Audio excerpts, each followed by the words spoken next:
आज हम अध्याय 4 के बारे में चर्चा करेंगे। छत्तीसगढ़ भू राजस्व संहिता का जो अध्याय 4 है वो आपका सेक्शन 27 से लेके 43 तक चलता है।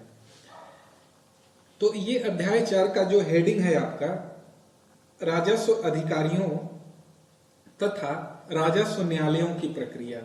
यहाँ आपको ये समझना पड़ेगा कि जो राजस्व अधिकारी सेक्शन 11 में बताए गए हैं वो सारे अधिकारी राजस्व अधिकारियों की श्रेणी में आ जाते हैं, तथा राजस्व न्यायालय से आप अलग कोई न्यायालय नहीं है।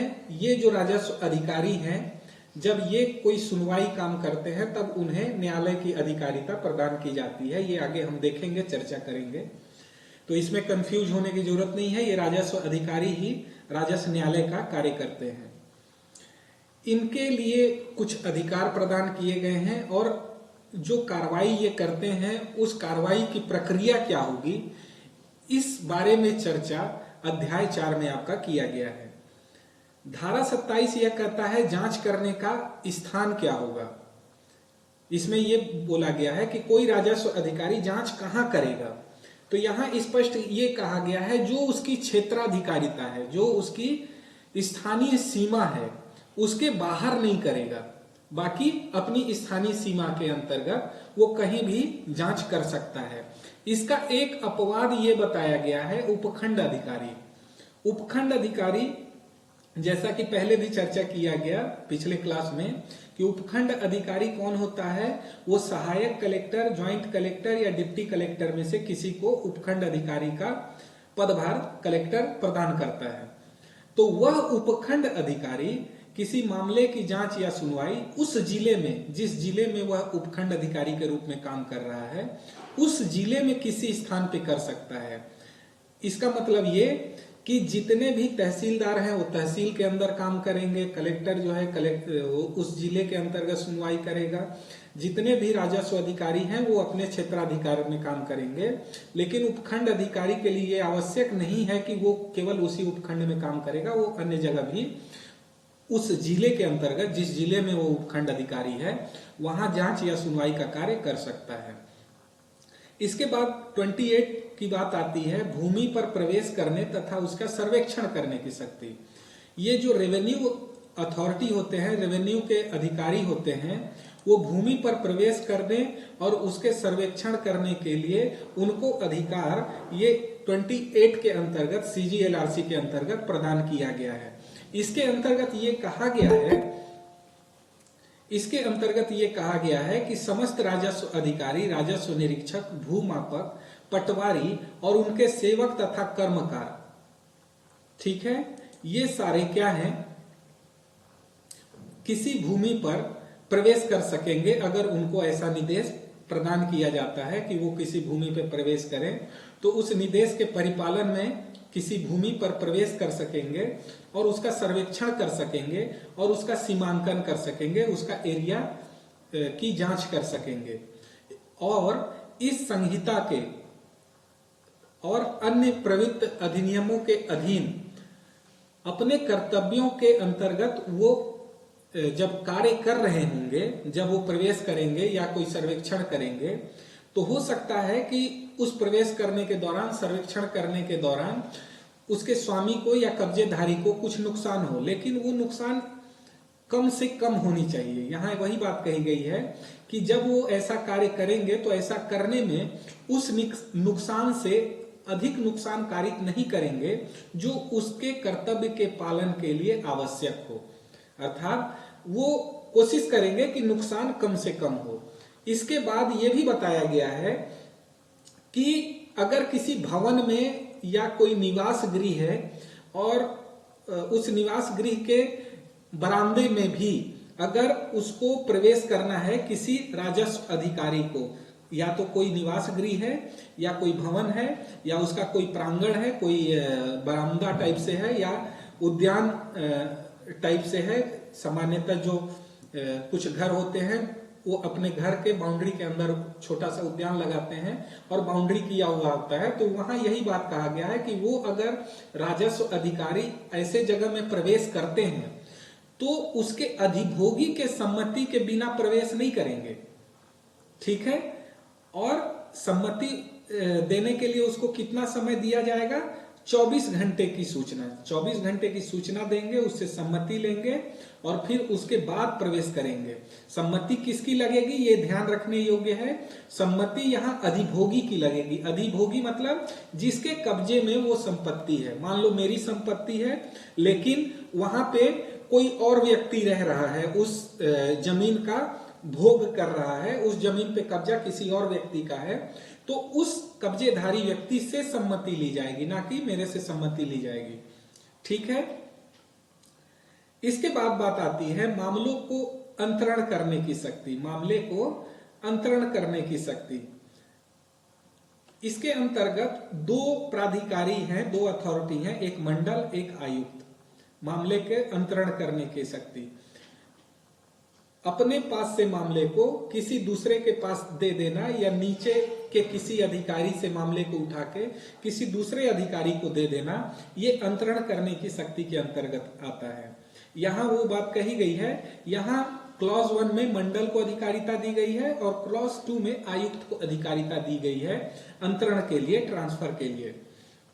यहां कहा गया है कि जब कभी मंडल को यह प्रतीत होता है कि न्याय के उद्देश्यों की पूर्ति के लिए इस धारा के अधीन आदेश देना आवश्यक है, तो वह निर्देश दे सकेगा कि कोई विशिष्ट मामला एक राजस्व अधिकारी के पास से, मतलब किसी एक राजस्व अधिकारी के पास से उस जिले के या किसी अन्य जिले के समान या वरिष्ठ पद के श्रेणी के अन्य राजस्व अधिकारी को अंतरित कर दी जाए। जब मंडल को यह लगता है कि न्याय के उद्देश्य की पूर्ति के लिए आवश्यक है कि कोई मामला किसी एक राजस्व अधिकारी के पास चल रहा है, उस राजस्व अधिकारी के पास से वो मामला दूसरे को ट्रांसफर कर दिया जाए। हो सकता है उस राजस्व मामला अधिकारी का उसमें इंटरेस्ट जुड़ा हो उस मामले में, तो मंडल यह कोशिश करेगा कि उस राजस्व अधिकारी द्वारा सुनवाई न करके किसी दूसरे समान राजस्व अधिकारी से, समान जो पद है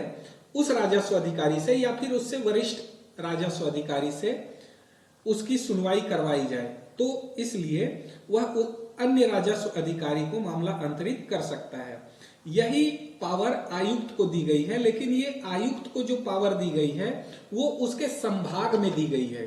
अर्थात जैसे पहले की क्लास में मैंने चर्चा किया कि आयुक्त संभाग का सबसे बड़ा अधिकारी होता है, अर्थात उसके अंतर्गत 2 या उससे ज्यादा जिले होते हैं। ऐसे कंडीशन में जब न्याय के उद्देश्य की पूर्ति के लिए जब उसको ये लगता है कि एक राजस्व अधिकारी के पास से उसी जिले में या उसी संभाग के किसी अन्य जिले में समान या वरिष्ठ पद की श्रेणी के अन्य राजस्व अधिकारी को अंतरित करना वह आवश्यक समझता है न्याय के उद्देश्य की पूर्ति के लिए, तो वह मामले को अंतरित कर सकेगा किसी अन्य राजस्व अधिकारी के पास। लेकिन ये अंतरण वो अपने संभाग के बाहर नहीं करेगा। ये अंतरण अपने संभाग के अंतर्गत जो जिले हैं उन्हीं जिलों में किसी में अंतरण करेगा। ये नहीं कि रायपुर का अगर आयुक्त है तो वो बिलासपुर के आयुक्त को ट्रांसफर कर सकता है, ऐसा नहीं है। ठीक है। इसके बाद हम देखते हैं अधीनस्थों को या उसके पास के मामलों को अंतरित करने की शक्ति। अभी हमने क्या देखा, मंडल की यह शक्ति थी और आयुक्त की शक्ति थी। इसके बाद अधीनस्थ जो अधिकारी हैं उनको ये पावर किसको किसको दी गई है, कलेक्टर और उपखंड अधिकारी को। आप ये चीज समझिए कि ये जो पावर है उनकी क्षेत्राधिकारिता में इन लोगों को मिलती है। कलेक्टर की क्षेत्राधिकारिता जिले विशेष तक में होती है और उपखंड अधिकारी की उपखंड में। तो यही बात यहाँ 30 के अंतर्गत कलेक्टर और उपखंड अधिकारी को जो पावर दी गई है कि वो सेम इसी टाइप से जैसा आपने ऊपर देखा उसी अनुसार इस संहिता में तत्समय प्रवृत्त अधिनियमों के अधीन उद्भूत होने वाले किसी मामले या वर्ग मामले को अपनी फाइल से अधीनस्थ किसी ऐसे राजस्व अधिकारी को जो मामले या वर्ग को मामले को विनिश्चित करने के लिए सक्षम है, अपने किसी अधीनस्थ अधिकारी को जो सक्षम है वो उसको वह विनिश्चय करने के लिए सौंप सकेगा एक अधिकारी से दूसरे अधिकारी को।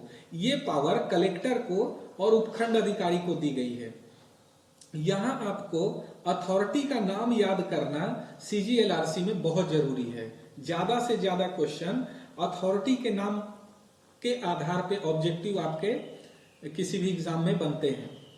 ठीक है, या तो वो किसी अन्य अधीनस्थ को सौंप सकेगा या उसके संबंध में स्वयं कार्रवाई कर सकेगा। अगर उसको लगता है कि अधीनस्थ को नहीं सौंपते हैं, खुद अपने पास बुलाना अगर चाहता है तो वह अपने पास भी बुला के उसको निपटारा कर सकेगा।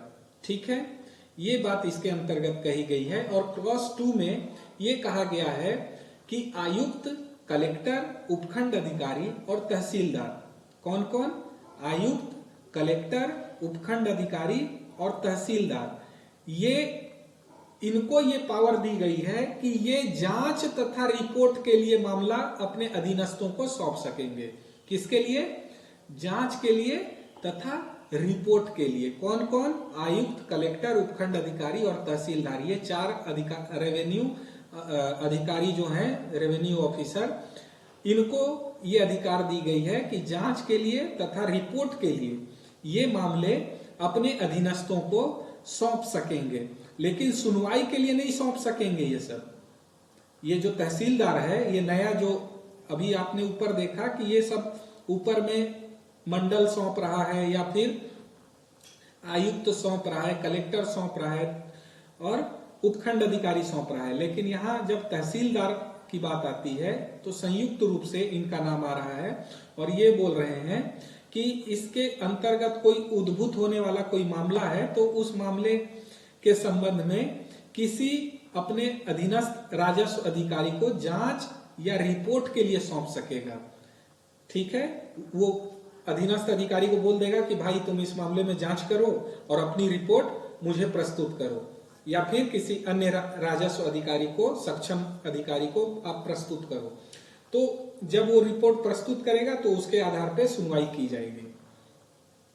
इसके बाद बात आती है मंडल तथा राजस्व अधिकारियों को न्यायालयों की परिस्थिति प्रदान करना। जैसे कि क्लास के शुरू में ही मैंने कहा था कि राजस्व मंडल तथा राजस्व अधिकारियों को न्यायालयों की परिस्थिति प्रदान करना। ये मंडल और राजस्व अधिकारी जब राज्य सरकार या किसी व्यक्ति के बीच कार्यवाहियों के पक्षकारों के बीच कोई प्रश्न अगर उत्पन्न होता है, किसी अधिकार के संबंध में, किसी दायित्व के संबंध में कोई प्रश्न उत्पन्न होता है, तो जांच करने तथा उसे विनिश्चित करने के लिए इस संहिता के अधीन उन्हें राजस्व न्यायालय माना जाएगा। जब वो राज्य सरकार और व्यक्तियों के बीच के विवाद की जांच कर रहे होंगे या फिर उसका विनिश्चय करेंगे, उसके संबंध में कंक्लूजन निकालेंगे, तो ऐसे कंडीशन में मंडल और राजस्व अधिकारी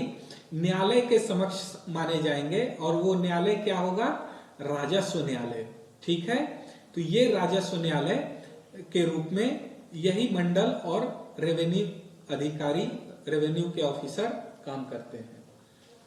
अगला सेक्शन आता है 32, राजस्व न्यायालयों की अंतर्निहित शक्ति, इनहेरेंट पावर। इनहेरेंट पावर, अंतर्निहित शक्ति। तो इसके अंतर्गत ये कहा गया है कि न्याय के उद्देश्यों के पूर्ति के लिए और प्रक्रिया के दुरुपयोग के निवारण के लिए 2 कंडीशन है, न्याय के उद्देश्यों की पूर्ति के लिए और प्रक्रिया के दुरुपयोग के निवारण के लिए राजस्व न्यायालय अपनी अंतर्निहित शक्ति को यूज कर सकती है। अंतर्निहित शक्ति के अंतर्गत ये कहा गया है कि जिसके संबंध में प्रावधान स्पष्ट नहीं है या फिर न्याय प्रदान करने के लिए आवश्यक नियम बनाने की शक्ति राजस्व न्यायालय को प्रदान की गई है 32 के अंतर्गत। ठीक है, इसके बाद बात आता है 33, व्यक्तियों को हाजिर होने, दस्तावेज पेश करने, किए जाने की अपेक्षा करने या साक्ष्य लेने की राजस्व अधिकारियों की शक्तियां। अब आप इस चीज को समझिए कि जब राजस्व न्यायालय की बात हो रही है तो कोई भी न्यायालय कार्रवाई कैसे करेगा? जब उसके समक्ष सारे मामले प्रस्तुत होंगे। तो इसको यहां 33 के अंतर्गत पावर दी गई है कि यह व्यक्तियों को हाजिर करने के लिए दस्तावेज पेश करने के लिए या साक्ष्य लेने के लिए राजस्व अधिकारियों को सिविल प्रक्रिया संहिता की 132-133 के अंतर्गत उसी के समान अधिकारिता प्रदान की गई है और इसके अनुक्रम में वह किसी व्यक्ति से साक्ष्य ग्रहण कर सकता है, दस्तावेज पेश किए जाने की अपेक्षा कर सकता है और किसी को बाध्य कर सकता है कि वह उसके समक्ष पेश हो और मामले के संबंध में अपने जो भी तथ्य हैं वह प्रस्तुत करे। आगे थोड़ा क्लियरिफिकेशन क्लॉज 2 में यह कहा गया है कि किसी भी व्यक्ति को आदिष्ट नहीं किया जाएगा स्वयं हाजिर होने के लिए। कब? वो कंडीशन, 2 कंडीशन ऐसी बताई गई है कि जब किसी व्यक्ति को उस न्यायालय में हाजिर होने के लिए बाध्य नहीं किया जाएगा। तो वो 2 कंडीशन क्या बताई गई है? यहां लिखा गया है कि राजस्व न्यायालय के रूप में कार्य करने वाला राजस्व अधिकारी नायब तहसीलदार है। अगर वह अधिकारी नायब तहसीलदार है तो तहसील की सीमाओं के भीतर, और उस दशा में जबकि राजस्व न्यायालय के रूप में कार्य करने वाला अन्य राजस्व अधिकारी उसकी अधिकारिता के स्थानीय सीमाओं के भीतर निवास नहीं करता है। मतलब सीधा इसका ये कहने का तात्पर्य है कि कोई भी राजस्व अधिकारी है तो उसी को समन करेगा, उसी को बाध्य किया जाएगा। किसी व्यक्ति को अगर वह अपने कोर्ट में बुलाना चाहता है तो उसकी पहली शर्त यह है कि वह व्यक्ति जिसको वह बुलाना चाहता है वह व्यक्ति उसकी अधिकारिता की स्थानीय सीमाओं के भीतर निवास करता हो। अर्थात मान लीजिए कोई रायपुर का कलेक्टर है या किसी उपखंड अधिकारी है, तो ऐसे कंडीशन में या कोई तहसीलदार है तो वो अपनी तहसील की सीमाओं के भीतर निवास करने वाले व्यक्ति को ही वो बुलाने के लिए बाध्य कर सकता है, अन्यथा बाध्य नहीं कर सकता है। दूसरा कंडीशन ये है, या करके बताया गया है, या तो ये हो या फिर दूसरा कंडीशन ये है ऐसी सीमाओं के बाहर तो है। मतलब ये जो क्लॉज 2 है, सॉरी क्लॉज 2 का ये जो ख उपबंध है ये क पे प्रिवेल करता है, ये इस पे ओवरराइड इफेक्ट रखता है। ख जो है ओवरराइड इफेक्ट रखता है क पे। यहाँ ये कहा गया है कि क के अंतर्गत क्या कहा गया है कि स्थानीय सीमाओं के भीतर रहना चाहिए। ख ये कहता है कि स्थानीय सीमाओं के तो बाहर है किंतु ऐसे स्थान में निवास नहीं करता जहां हाजिर होने के लिए समन किया गया है 50 मील से कम है। अगर स्थानीय सीमा के बाहर है तो भी चल जाएगा, लेकिन दूरी कितनी होनी चाहिए? 50 मील से कम, या अगर 50 मील से अधिक है तब, या उस दशा में 200 मील से कम है जबकि उस स्थान के जहां की वह निवास करता है उस स्थान हाजिर होने के लिए समन किया गया है। बीच की दूरी 5/6 भाग से के लिए रेल संचार या अन्य सुस्थापित लोक प्रवाहन न हो।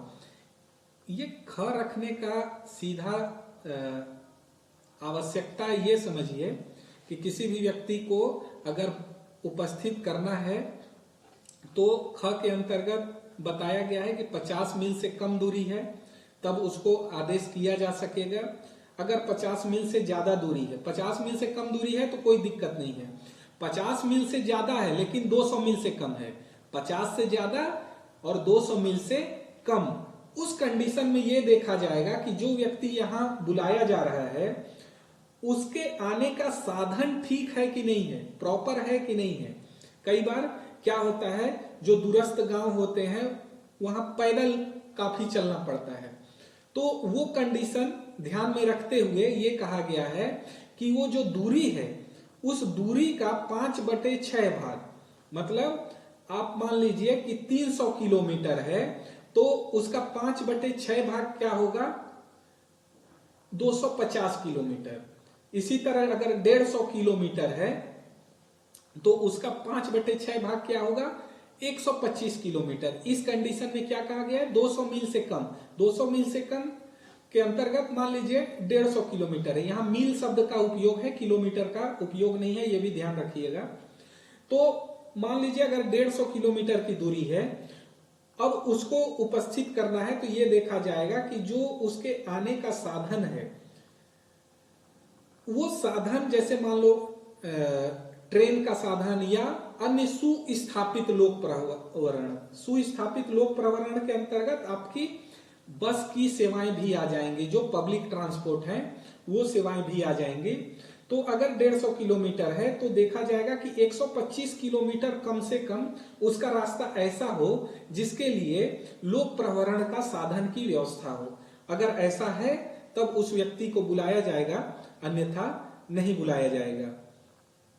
तो ये दो कंडीशन बताई गई है कि कब किसी व्यक्ति को नहीं बुलाया जा सकता। पहला क्षेत्राधिकारिता स्थानीय सीमा, और दूसरा 50 मील की कंडीशन, और इसी के अंतर्गत तीसरा कंडीशन अगर 50 मील से ऊपर है तो 200 मील से कम है तब वो कब बुलाया जाएगा, 5/6 भाग। इसके बाद बात आता है कोई भी राजस्व अधिकारी उपस्थिति किसी भी व्यक्ति से अपेक्षा कर सकेगा कि साक्ष्य दे और कब्जे में अधिकार होने वाले दस्तावेज को तत्काल वहीं पेश कर दे। बस वही वाली बात आती है कि राजस्व अधिकारी के समक्ष यदि कोई व्यक्ति उपस्थित होता है तो उससे यह अपेक्षा करेगा कि भैया तुम उपस्थित हो गए हो तो अपना साक्ष्य दो, जो आप इस मामले के बारे में जानते हो वो बताओ। और अगर उसके कब्जे में वहां पास जब उपस्थित हुआ है अगर कोई दस्तावेज है तो यह आदेश कर सकेगा कि तुम्हारे कब्जे में जो दस्तावेज है उसको तत्काल तुम यहीं पेश कर दो, मैं देखूं कि आखिर यह दस्तावेज क्या है। तो यह राजस्व अधिकारी को पावर दिया गया है कि कोई व्यक्ति उपस्थित हो तो उससे साक्ष्य ले और उसके कब्जे में कोई दस्तावेज है तो वहीं तत्काल वह देख सकता है, उसके लिए अलग से समन जारी करने की आवश्यकता नहीं है। फिर आगे ये बोला गया है कि प्रत्येक ऐसा राजस्व अधिकारी की यह शक्ति होगी कि वह किसी भी व्यक्ति की जिसे न्यायालय में हाजिर होने से छूट मिली हुई है या स्वयं हाजिर होने के लिए आदिष्ट नहीं किया जा सकता, राजस्व अधिकारी को यह शक्ति होगी कि ऐसे व्यक्ति को जिसे न्यायालय में हाजिर होने से छूट मिली हुई है, किसको न्यायालय में हाजिर होने से छूट मिली हुई है? अधिकारी। हाँ, मान लो कोई ऐसा अधिकारी है जो लोक कर्तव्यों की अपहानि किए बिना न्यायालय में उपस्थित नहीं हो सकता। सामान्यतः ऐसे अधिकारियों को न्यायालय में उपस्थित होने के लिए नहीं बुलाया जाता। और न्यायालय में किसको हाजिरी से छूट मिली है? सामान्य व्यक्ति की दशा में। ये कंडीशन आपने देखा अभी क्लॉज 2 में कि अगर उसकी स्थानीय सीमा के बाहर नहीं है, और अगर उसकी स्थानीय सीमा के बाहर है तो उसको छूट मिली हुई है। अगर वो 200 मील के बाहर है, 200 मील के बाहर है तो उसको बुला ही नहीं सकते आप। ठीक है, ये 5/6 वाला कंडीशन तो तब लागू होता है जब 200 मील से कम है। ठीक है, 50 मील से ज्यादा है, 200 मील से कम है, तब ये 5/6 वाला भाग लागू होता है।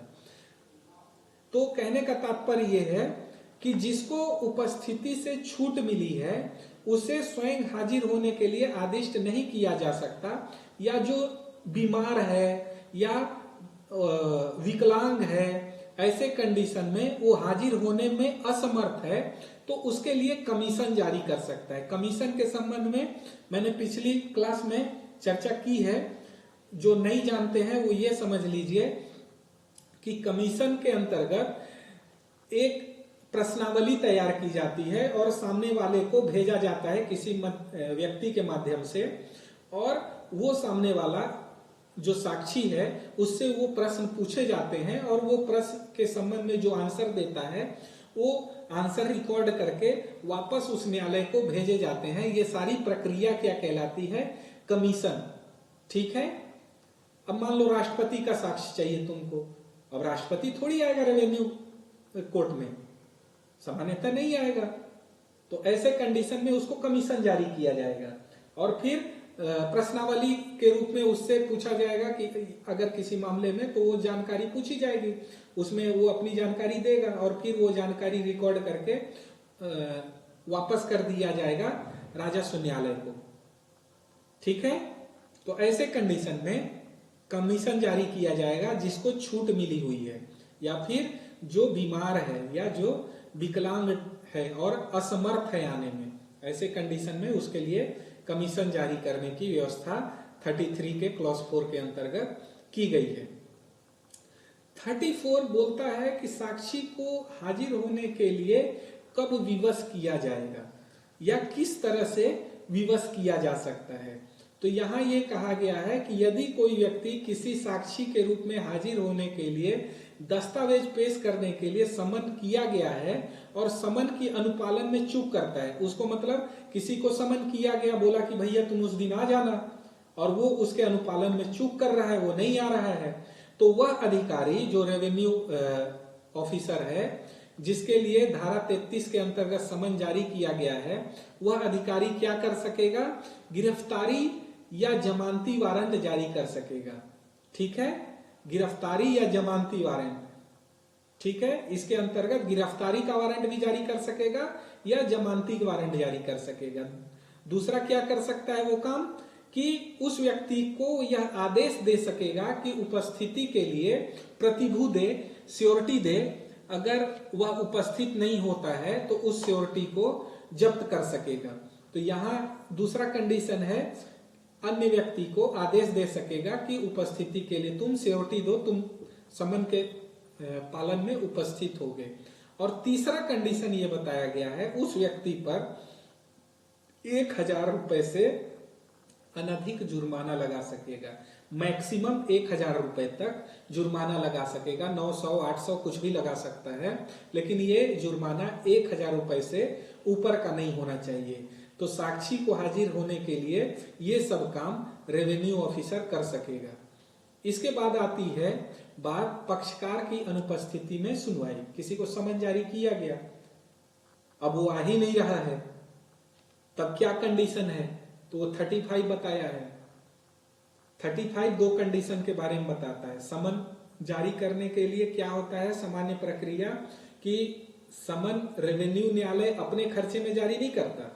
अगर किसी वादी ने केस किया है, अब वो चाहता है प्रतिवादी उपस्थित हो, तो न्यायालय क्या कहेगा वादी को कि तुम समन का खर्चा न्यायालय में जमा करो, और वादी जब न्यायालय में वो समन का खर्चा जमा करता है तब प्रतिवादी को समन किया जाता है।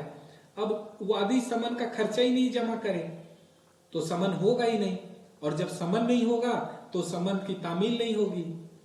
ठीक है, और जब समन की तामील नहीं होगी तो सुनवाई आगे नहीं बढ़ेगा, तो ऐसे मामले को खारिज कर दिया जाता है। यही क्लॉज 1 में बताया गया है कि यदि राजस्व अधिकारी किसी मामले या कार्रवाई की सुनवाई के लिए नियत की गई तारीख को यह पाए कि किसी पक्षकार पर समन या सूचना की तामील इसलिए नहीं हुई है कि विरोधी पक्षकार ने तामील के लिए अपेक्षित आदेशिका फीस का भुगतान नहीं किया है, तथा उस मामले की कार्रवाई को ऐसी आदेशिका फीस का भुगतान न किए जाने के कारण खारिज किया जा सकेगा। वह जब आदेशिका फीस जमा नहीं करेगा पक्षकार तो समन की तामील नहीं की जा सकती, इसलिए ऐसे कंडीशन में उस मामले को खारिज कर सकेगा। दूसरा ये कंडीशन है कि समन की तामील कर दी गई तब क्या, तो यहाँ ये बताया गया है कि यदि राजस्व अधिकारी के समक्ष मामले या कार्रवाई का कोई पक्षकार उस पर सूचना की सम्यक तामील हो जाने पर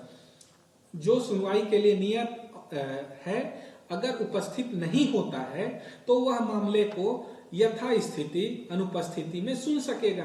अब किसी पे समन की तामील की गई कि भाई साहब तुम उस दिन आ जाना, कोर्ट में सुनवाई है, अब वो जानबूझ के नहीं आता है, तो ऐसे कंडीशन में राजस्व अधिकारी को यह पावर दिया गया है कि समन की तामील अगर कर दी गई है तो उसकी अनुपस्थिति में भी मामले को सुन सकेगा और उसके संबंध में निर्णय ले सकेगा, या अनुपस्थिति के कारण मामले को खारिज भी कर सकता है। जैसी भी स्थिति बनेगी वैसा वह निर्णय ले सकता है राजस्व अधिकारी। आगे क्लॉज 3 ये बोलता है कि वह पक्षकार जिसके विरुद्ध उपधारा 1 या 2 के अधीन आदेश पारित की गई है। 1 के अधीन क्या आदेश पारित किया गया है, खारिज किए जाने का। दूसरा के अधीन अनुपस्थिति में सुनवाई कर लिया और निर्णय दे दिया या खारिज कर दिया। तो क्लॉज 1 या क्लॉज 2 के अंतर्गत अगर कोई आदेश पारित कर दिया जाता है तो वह व्यक्ति शपथ पत्र सहित, जिसके विरोध में ऐसा आदेश पारित किया गया है, वह व्यक्ति शपथ पत्र सहित आवेदन की तारीख से या उस तारीख से जबकि सूचना या समन की सम्यक रूप से तामील न की गई हो, उस आदेश की जानकारी में आने की तारीख से जिस दिन आदेश हुआ है, उस ये जो शपथ सहित आवेदन लिखा है ये आदेश है, आवेदन नहीं, इसको सुधार लीजिएगा, ये आदेश की तारीख से या उसके जानकारी में आने की आदेश तारीख से 30 दिन के भीतर उस अपास्त करने के लिए आवेदन दे सकेगा। और आवेदन के आधार में वह यह कह सकेगा कि जो फीस का भुगतान या उपसंजान क्यों नहीं हुआ, क्यों फीस का वो भुगतान नहीं कर पाया या क्यों उपस्थित नहीं हो पाया, उसके लिए पर्याप्त हेतु जो भी कारण रहा हो वह उसको बताया जाएगा राजस्व अधिकारी को। और ऐसे कंडीशन में ऐसा आदेश पारित किया गया था या सूचना देने के पश्चात, ऐसी जांच के पश्चात जैसे कि आवश्यक समझे उस आदेश को अपास्त कर सकेगा। यहाँ कंडीशन वही बताई गई है कि मान लो किसी के अगेंस्ट में कोई आदेश जारी कर दिया समन की तामील ना होने की कंडीशन में या फिर अनुपस्थिति की कंडीशन में, तो दूसरा व्यक्ति जिसके अगेंस्ट में ऐसा निर्णय आया है वो क्या करेगा, शपथ पत्र पर आवेदन करेगा। आवेदन उसका आदेश की तारीख से 30 दिन के अंतर्गत या फिर आदेश की सूचना मिलने के 30 दिन के अंतर्गत उसी अधिकारी को फिर से रिक्वेस्ट करेगा कि मैं किसी पर्याप्त हेतु के कारण उस दिन उपस्थित नहीं हो पाया और इसलिए इस मामले की पुनः सुनवाई की जाए। ऐसे कंडीशन में क्लॉज 3 के अंतर्गत यह कहा गया है कि जो आदेश क्लॉज 1 या क्लॉज 2 में पारित किया गया है उस आदेश को वह अधिकारी अपास्त कर सकेगा क्लॉज 3 के अंतर्गत। ठीक है, आगे क्लॉज 4 के अंतर्गत यह बताया गया है जहां उपधारा 3 के अंतर्गत फाइल किया गया आवेदन नामंजूर कर दिया जाता है। कोई व्यक्ति 3 के अंतर्गत आवेदन करता है और वह आवेदन नामंजूर कर दिया जाता है, वहां व्यथित पक्षकार उस प्राधिकारी की अपील फाइल कर सकेगा। अपील सामान्यतः वरिष्ठ अधिकारी को की जाती है।